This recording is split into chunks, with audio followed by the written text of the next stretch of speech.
ஒரு பொதுமக்கள் ஒரு தொடர்பில் இருக்கலாம்ல, அவங்க பேரை சொல்லிட்டு அவங்க கேள்வி கேட்க சொல்லுங்க. ஹலோ, வணக்கம் சார். நான் என் பேரோட சரவணன். சொல்லுங்க சார், சொல்லுங்க சொல்லுங்க.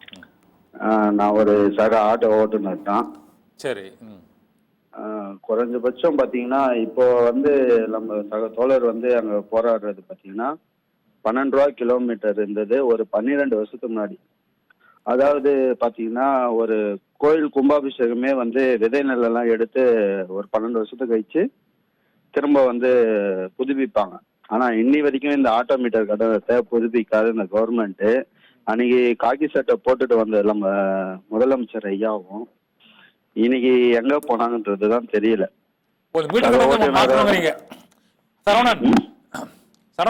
மீட்டர் கட்டணத்தை மாற்றணுங்கிறீங்க, பழைய கட்டணம் அமல்படுத்துவது எங்களுக்கு இழப்புன்னு சொல்றீங்க.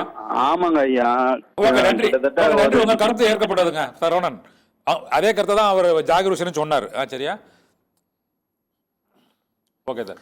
ஓகே. இப்போ என்னன்னா, இப்போ அந்த மீட்டர் கட்டணத்தை ஏற்க முடியாது. ஆனால் அந்த மீட்டர் இல்லாமல் ஓட்டுறது தான் வந்து மக்கள்கிட்ட வந்து ஒரு நம்பிக்கையின்மையை வந்து ஆட்டோ டிரைவர்கள் மீது ஒரு ஆட்டோ டிரைவர்கள் மற்றும் இந்த கேப் டாக்ஸிகள் மீது அது ஏற்பட்டிருக்குன்னு நீங்கள் ஒத்துக்கிறீங்களா? தவறான கருத்து சார். அதாவது ஒரு முக்கியமான விஷயம், ஒன்று அரசு முறைப்படுத்தணும். யாரை முறைப்படுத்தணும்? இப்போ கூட பார்த்துருப்பீங்க, நாங்கள் இன்னைக்கு ஒரு கட்டணத்தை நிர்ணயம் பண்ணியிருக்கிறோம். இதற்கு ஏற்க முடியாதுன்னு சொல்லியிருக்காங்க. போக்குவரத்து கருத்தை சொல்றீங்க. அதாவது இது வந்து ஒரு எங்களுக்கு பார்க்கறதுக்கு ஒரு நகைச்சுவையாக தான் இருக்கு. நாங்க போக்குவரத்து துறை அமைச்சராக தான் நான் சொல்ல வந்தேன். தொடர்பு கொள்ள முயற்சி பண்றோம், சரிங்களா? அவரோ அவருடைய உதவியாளர்களும் எங்களுடைய அழைப்புகளை ஏற்பதில்லை. 2023 மார்ச்ல சட்டமன்ற மானிய கோரிக்கை முற்றுகை அப்படின்னு சொல்லும் போது, போக்குவரத்து மானிய கோரிக்கையின் போது முற்றுகையின் போது எங்களை அழைத்து அன்றைக்கு இருந்த போக்குவரத்துறை ஆணையர் நிர்மல்ராஜ் IAS அவர்கள் தலைமையில் எங்கள்கிட்ட பேச்சுவார்த்தை நடத்தினார். அவருடைய கேபின்லேயே அந்த போராட்டத்தையும் வாபஸ் வாங்க வச்சாரு.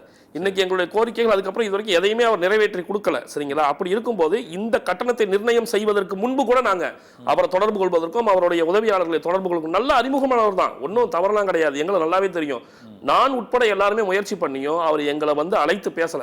ஆணையர் சொல்லிட்டார், நான் முடிச்சுட்டாங்க வேலையை. டிசம்பர் 10ஆம் தேதி சைதாப்பேட்டையில போராட்டம் செய்து 3 ஓட்டுநர் தொழிலாளர்கள் கைது செய்யப்படுறாங்க, சரிங்களா? நடுராத்திரியில் போராட்டத்துக்காக கைது செய்யப்படுறாங்க. 2 தொழிற்சங்க தலைவர்கள் மீது வழக்கு இருக்கு. அதுக்கப்புறம் கூட அன்னைக்கு கூட போக்குவரத்துறை ஆணையர் என்ன சொன்னாரு, நாங்க வந்து அனுப்பிட்டோம், அரசு தான் முடிவெடுக்கணும் சார் அப்படின்றாரு. நீங்க அமைச்சரையும் கொஞ்சம் பாருங்கன்றாரு. நாங்களும் முயற்சி பண்ணிக்கிட்டு இருக்கோம், அமைச்சரையும் பாருங்க சார் அப்படின்றாரு. இப்ப நாங்க முயற்சி செய்யறோம், எங்களை சந்திக்க மாட்டேன்றாரு, எங்களை அவாய்ட் பண்றாரு.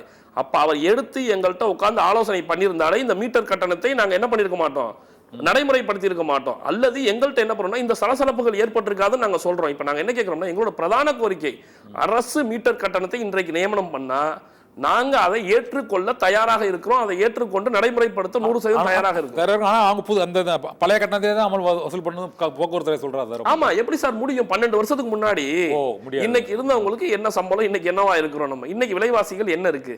ஆவின் பால் என்ன வித்துச்சு, இன்னைக்கு ஆவின் பால் என்ன விற்கிது சார்? இன்னைக்கு பல ஓட்டுநர்கள் தற்கொலை செய்து கொள்ளக்கூடிய மனநிலையில் தான் இருக்கிறாங்க. ஏன்னா அவங்களோட பிள்ளைங்களை படிக்க வைக்க முடியல. எந்த ஆட்டோ ஓட்டுநராவது லக்ஸரியான அபார்ட்மெண்ட்லயோ இல்ல இண்டிவிஜுவல் வில்லாவிலயோ வாழ்றானான்னு பாருங்க. 3000 ரூபாய் 4000 ரூபாய் வீட்டு வாடகைக்கு மழை பெஞ்சா ஒழுகக்கூடிய இடங்கள்ல தான் வாழ்ந்துகிட்டு இருக்கான். இந்த ஆட்டோ ஓட்டுநர்கள் தான் உங்களுக்கு திமுக அரசு ஆட்சி பொறுப்பு இருக்கிறதுக்கு முன்னாடி அவங்க கொடுத்த மேனிஃபெஸ்டோல எத்தனை விஷயங்கள் ஆட்டோ ஓட்டுநர்களுக்காக கொடுத்தீங்க. நாங்க இன்னைக்கு என்ன கேட்கிறோம், அதெல்லாம் நீங்க எதையுமே செய்யல இப்ப வரைக்குமே. நாங்க என்ன கேட்கிறோம், உங்களுக்காக எத்தனை பேர் ஆட்டோல உட்கார வச்சு கொண்டு போய் ஓட்டு போடும்போது நாங்க தானே கொண்டு போய் டிராவல் பண்ணோம். கிட்டத்தட்ட இன்னைக்கு பாத்தீங்கன்னா லட்சக்கணக்கான ஆட்டோ ஓட்டுநர் தொழிலாளர் குடும்பங்கள் இருக்கு. நாங்க என்ன கேட்கிறோம், ஒரு ஜியோவை ரிவைஸ் பண்ணி கொடுங்கன்னு கேட்கிறோம்.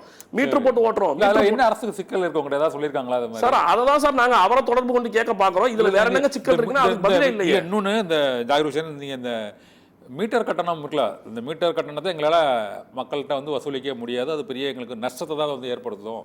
அதனால் புதிய கட்டணங்களை வந்து இந்த மாதிரி ஏற்படுத்தணும்னு ஒரு பொதுமக்கள் அளவியோ பொது வெளியிலேயோ நீங்கள் அதை பெரிய போராட்டமாகவோ அல்லது ஒரு கோரிக்கையாகவோ முன்னெடுத்த மாதிரி தெரியலையே சார். முன்னெடுத்திருக்கிறோம், உங்களுக்கு தகவல்கள் தெரியல. ஏற்கனவே இந்த கடந்த 4 ஆண்டுகளில் சிறை சென்ற வரைக்கும் நாங்கள் இருக்கிறோம்.